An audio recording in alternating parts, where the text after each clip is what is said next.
Hola mi gente, ¿cómo están? Bienvenidos a Misión Regalo de Dios, porque la salvación es un regalo del Señor. Yo me llamo Edwin Santiago.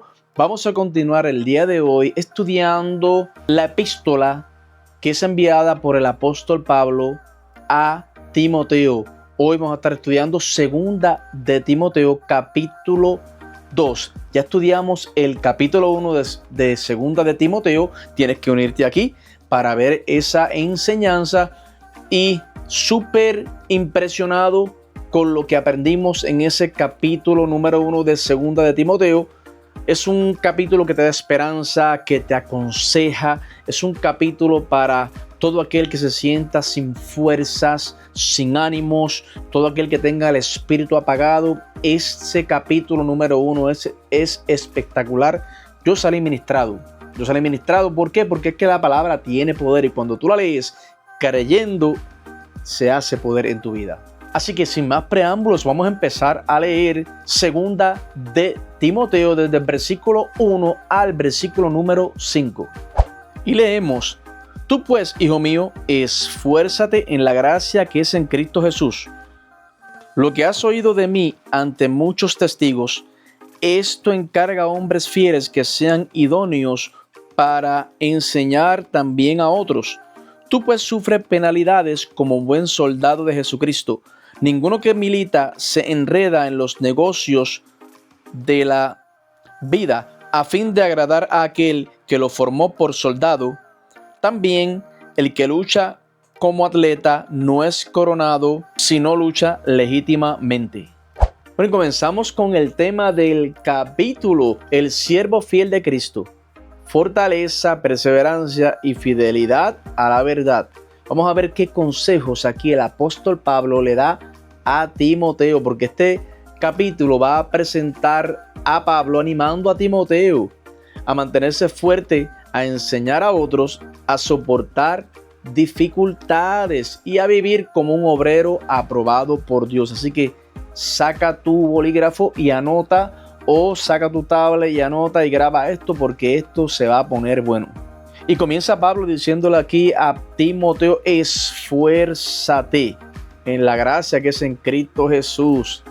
La fortaleza del creyente proviene de la gracia de Cristo, no de sus propias fuerzas. Mis fuerzas y las tuyas provienen del Señor. Si arrancamos con esa verdad en todo lo que emprendamos para el Señor, vamos a estar bien.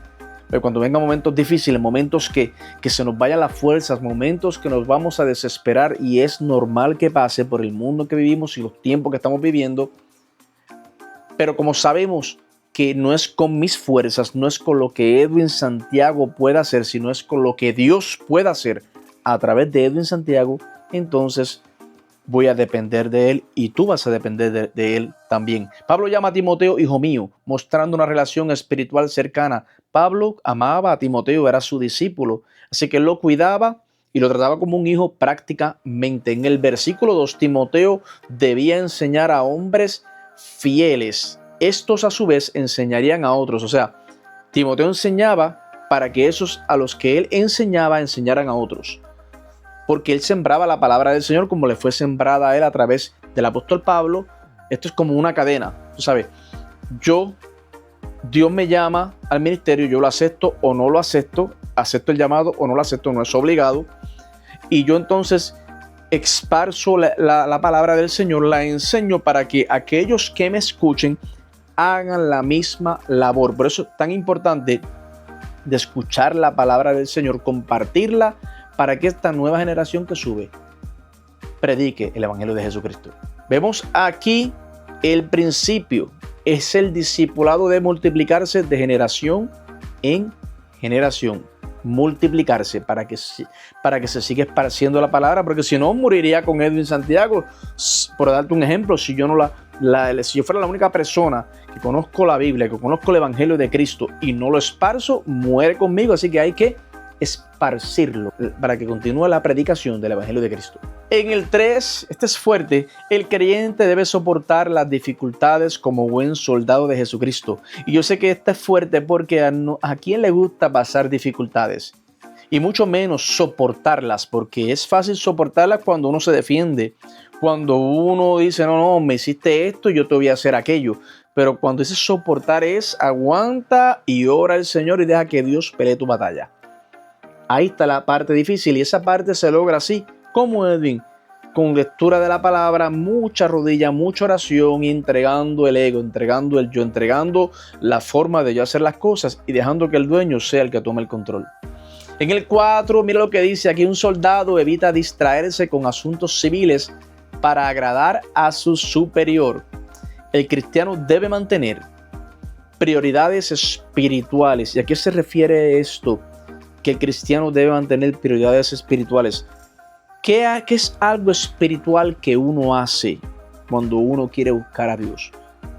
Orar, leer la Biblia, cosas que son espirituales. ¿Por qué son espirituales? Porque nos van a acercar a Dios y Dios es espíritu. Y a tales adoradores Dios busca en espíritu y en verdad.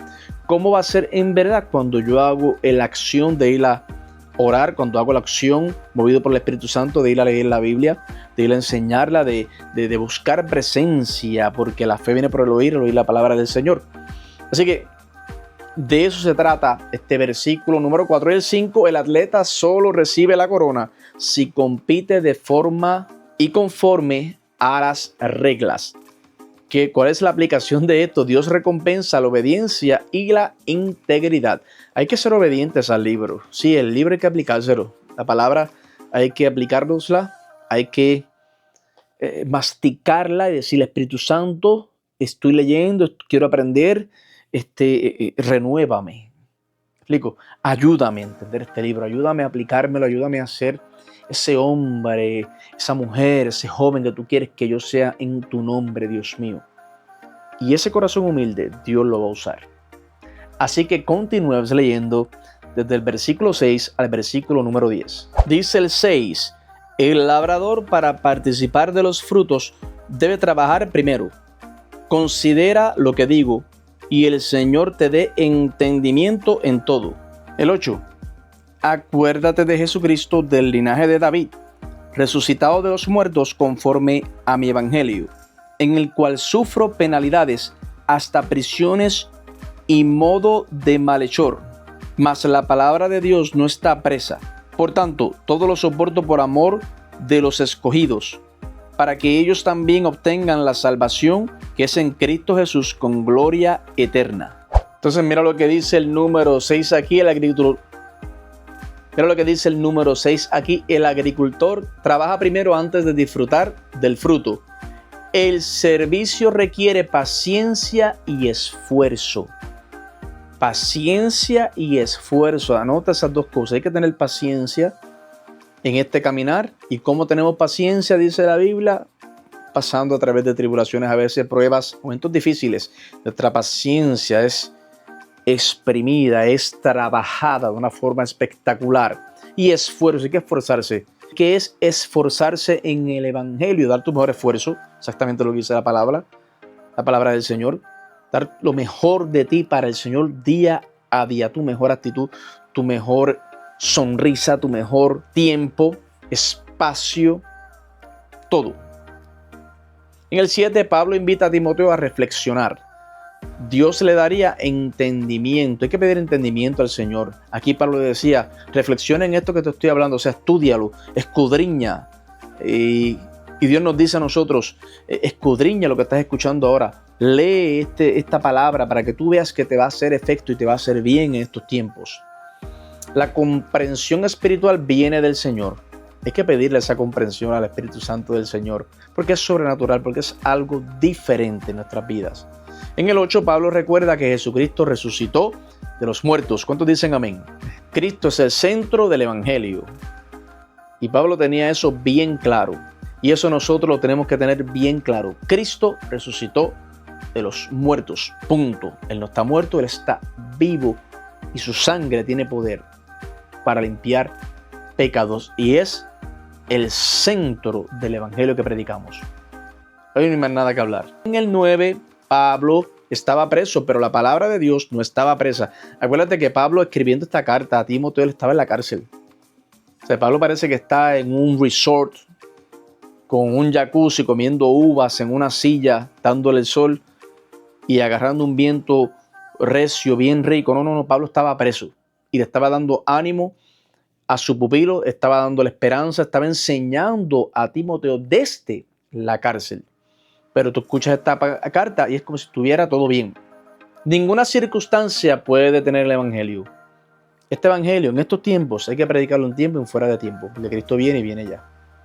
Hay que predicarlo, hay que hacerlo, hay que esforzarse, como decíamos en el versículo anterior. Y en el 10, Pablo soporta todo por amor a los escogidos. Pablo ama a la iglesia, amaba a la iglesia. Digo ama también porque él está allá arriba con el Señor y no está muerto.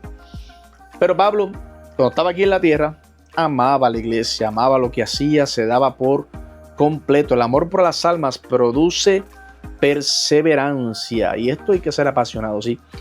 Y si tú empiezas, si tú ves que no hay mucho amor por lo que estás haciendo, no te preocupes, ora al Señor y dile que Él te dé ese amor que es diferente al amor de Edwin Santiago y verás cómo tu amor va a agrandarse. Continuemos ahora del versículo 11 al versículo número 15. El 11, palabra fiel es esta: si somos muertos con Él, también viviremos con Él. Si sufrimos, también reinaremos con Él. Si le negáremos, Él también nos negará. Si fuéramos infieles, Él permanece fiel. Él no puede negarse a sí mismo. Recuérdales esto, exhortándoles delante del Señor a que no contiendan sobre palabras, lo cual para nada aprovecha, sino que es para perdición de los oyentes.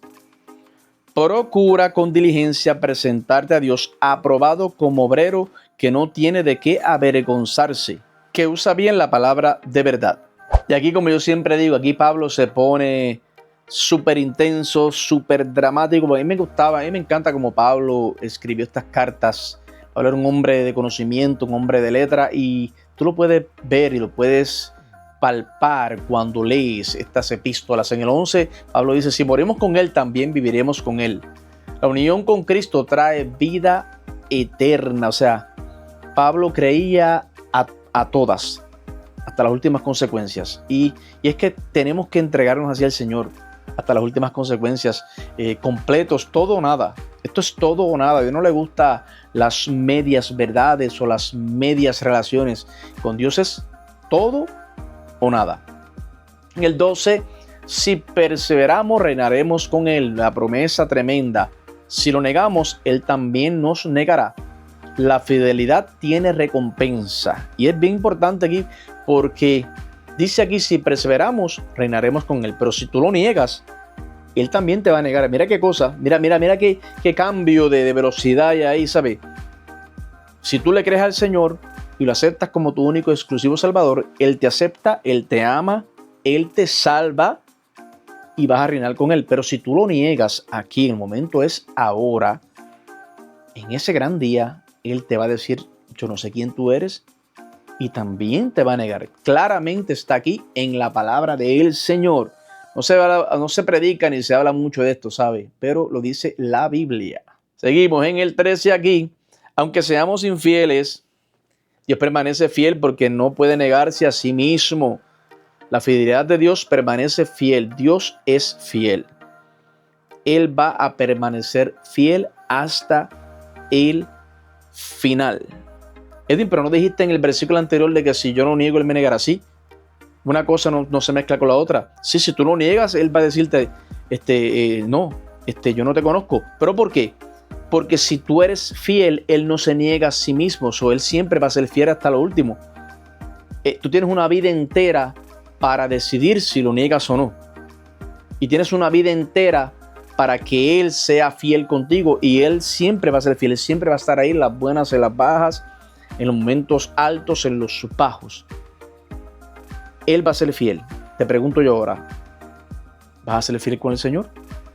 En el 14, el obrero aprobado. O sea, evitar discusiones inútiles que destruyen la fe. Y esto es bien importante porque se ha agarrado de crear estos forums donde la gente habla y debate la palabra del Señor y se van como que al toma y dame, y en vez de una discusión amena y que lleve a edificar, se convierte en una competencia de conocimientos. No, yo sé más que tú, yo sé más que esto. Y el final no es edificar. El final es decir, yo tuve la razón, yo sé más que tú de Biblia. Y ahí no está Dios. Ya.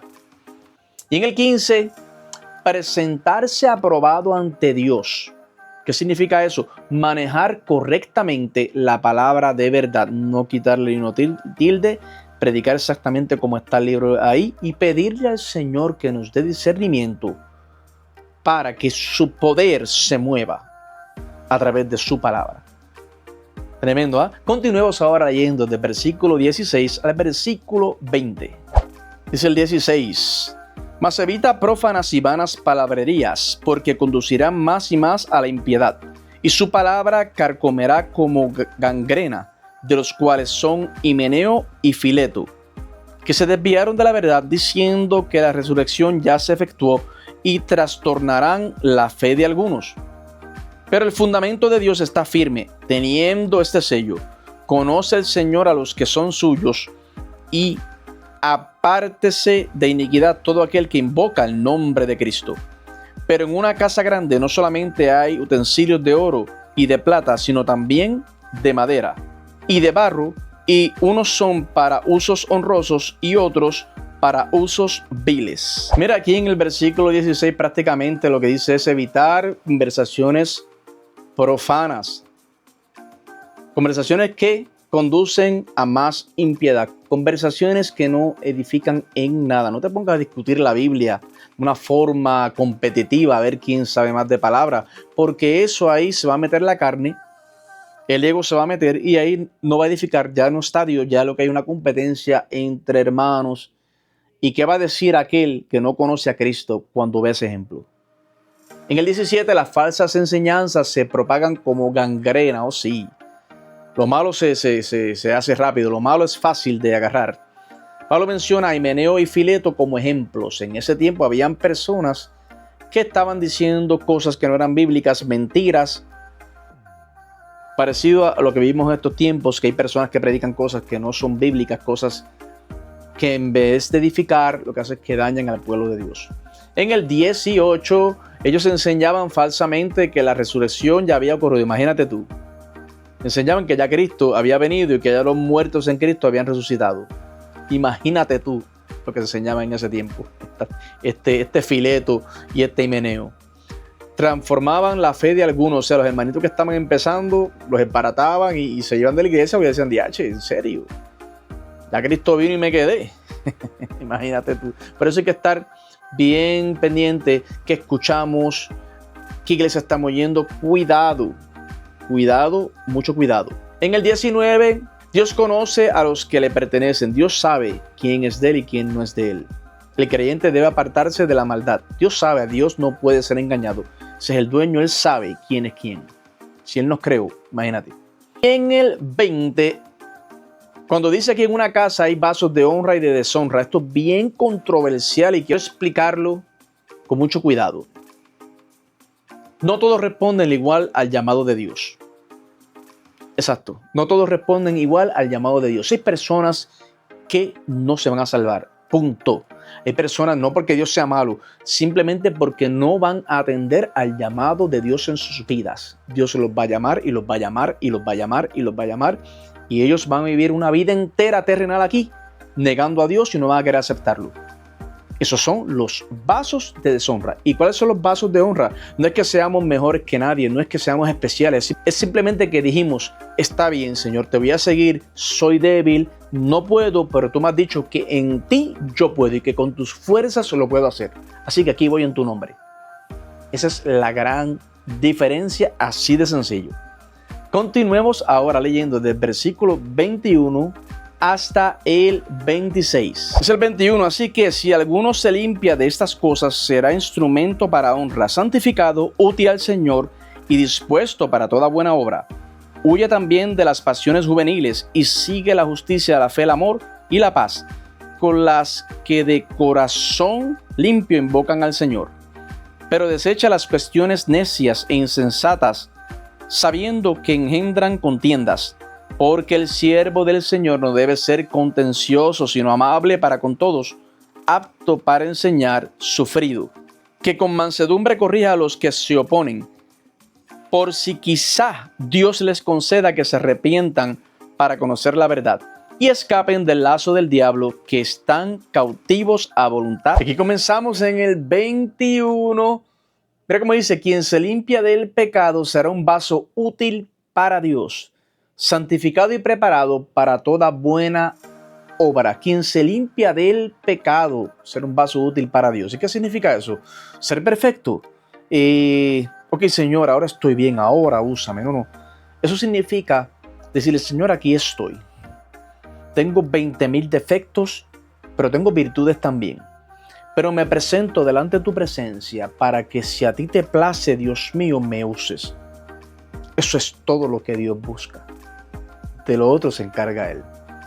El 22, huir de las pasiones juveniles. ¿Qué significa eso? Seguir la justicia, fe, amor y paz.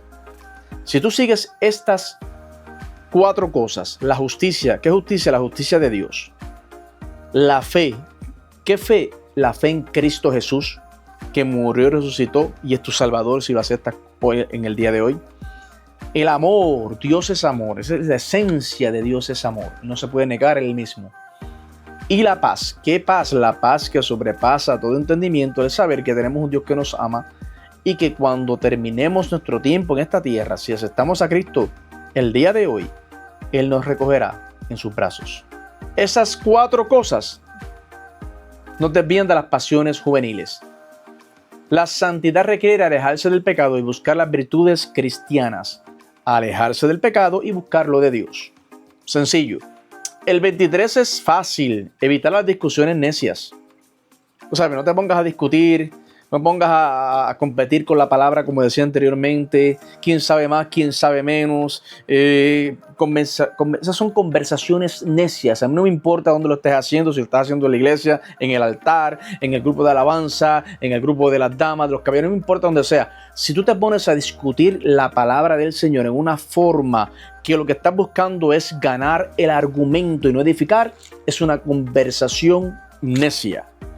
Continuamos. El 24. El siervo del Señor no debe ser contencioso. Escucha bien esta es tremenda. Esta me la aplico yo porque a veces se me quiere salir lo de puertorriqueño, ya tú sabes. Debe ser amable, apto para enseñar y paciente. Amable, paciente, apto para enseñar. Pero la que yo me aplico en verdad es amable y paciente siempre. Padre, ayúdame a ser como tú. Dame paciencia, dame dominio propio. Enséñame, Señor. Porque a veces nuestra cultura no es la más fácil de todas, ¿sabes?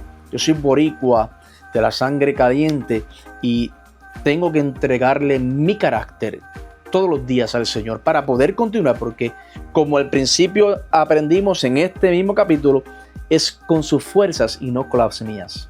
En el 25, corregir con mansedumbre a quienes se oponen. Dios puede concederles arrepentimiento, exactamente. ¿Qué tal si esas personas que se oponen ahora, qué tal si Dios tiene un plan para ellos y más adelante van a ser personas de poder, de gloria? Así que cuando enseñemos y nos encontremos con personas que se opongan, mira, vamos a tratarlas con mansedumbre, con paciencia, porque pueden ser prospectos maravillosos en las manos del Señor. Y el 26, el propósito es que escapen del lazo del diablo y vuelvan al conocimiento de la verdad. Eso es todo lo que Dios quiere. Que nosotros seamos el instrumento que Él utilice para sacarles de las garras del enemigo esas almas que se están perdiendo. ¡Qué tremendo ejemplo! El soldado soporta el sufrimiento, mantiene el enfoque, busca agradar a Dios. El atleta, ¿qué hace? Compite legítimamente, vive con disciplina, espera recompensa. El agricultor trabaja con paciencia, persevera, disfruta del fruto a su debido tiempo. Qué enseñanza maravillosa. Y quiero cerrar con esto, con estos puntos principales. Anota ahí. La fortaleza proviene de la gracia de Dios. O sea, mi fortaleza, lo que yo pueda hacer en el Señor, es porque es un regalo del Señor, no es mis fuerzas, son las fuerzas de Él. El discipulado debe multiplicarse. Esto es bien importante, porque hay personas que saben Biblia, se la saben de Génesis a Apocalipsis, pero no se la enseñan a nadie. tienen hijos y los hijos nunca han escuchado un gloria a Dios de él porque todo se lo guarda dentro o ahí dentro y no lo esparce y no lo enseña a los demás. Entonces, ¿quién va a predicar cuando él no esté? El creyente debe soportar las pruebas con fidelidad. Esta es fuerte. Las pruebas hay que agarrarse del Señor, hay que tirarse de rodillas, hay que clamar y decirle: Señor, yo no puedo, ayúdame. Acuérdate que te dije al principio que si tú no estás conmigo me caigo. Y ahí llega Dios, en ese corazón humilde así que depende de Él, ahí llega la fortaleza del Señor. La palabra de Dios nunca puede ser detenida, seguro que no. Esto hay que predicarlo hasta que Cristo venga o hasta que nosotros vayamos para allá arriba y terminemos de existir aquí en la tierra. Hay que predicar a Cristo. El obrero debe estudiar y enseñar correctamente la Biblia. Sí, señor, hay que prepararse, hay que leer Biblia, hay que orar, hay que buscar el discernimiento. Estudia la palabra, sí. Si puedes estudiar, estudia, prepárate lo mejor que tú puedas. Siempre con un corazón humilde, sabiendo que lo haces para edificar y no para impresionar. Dios llama a vivir en santidad para ser vasos útiles. O sea, Dios llama a vivir separados para Él. Nuestro mejor esfuerzo, día a día. Agárrate un día a la vez. No quieras hacer en un día todo una vida entera. No, un día a la vez. Señor, ayúdame en este día. Aquí estoy en este día. Agárrame de la mano y no me sueltes en este día. Y por último, el siervo de Cristo debe corregir con humildad y amor. ¿Cómo nosotros debemos corregir a las personas? Con humildad y amor. No con autoridad y no con poder. Buscando restaurar siempre a los demás. Que el propósito de corregir, siempre sea buscar restaurar a los demás. Dios te bendiga, Dios te guarde. Qué tremenda palabra este capítulo número 2 de 2 de Timoteo. Mira, coméntame aquí, @misión regalo de Dios. Estamos en YouTube y en Facebook. Coméntame ahí, por favor. Coméntame de la palabra del Señor, dime algo, dime un Dios te bendiga, o dime: Edwin, me encantó, Edwin, no me gustó esto, Edwin, vamos a discutir, pero vamos a hablar la palabra para edificar, no para competir, porque al final del día, la misma sangre que me lava a mí es la misma que te lava a ti, que es la sangre de Cristo, que viene y viene ya. Yo me llamo Edwin Santiago y nos vamos a ver en 2 de Timoteo, en el capítulo número 3. Yes.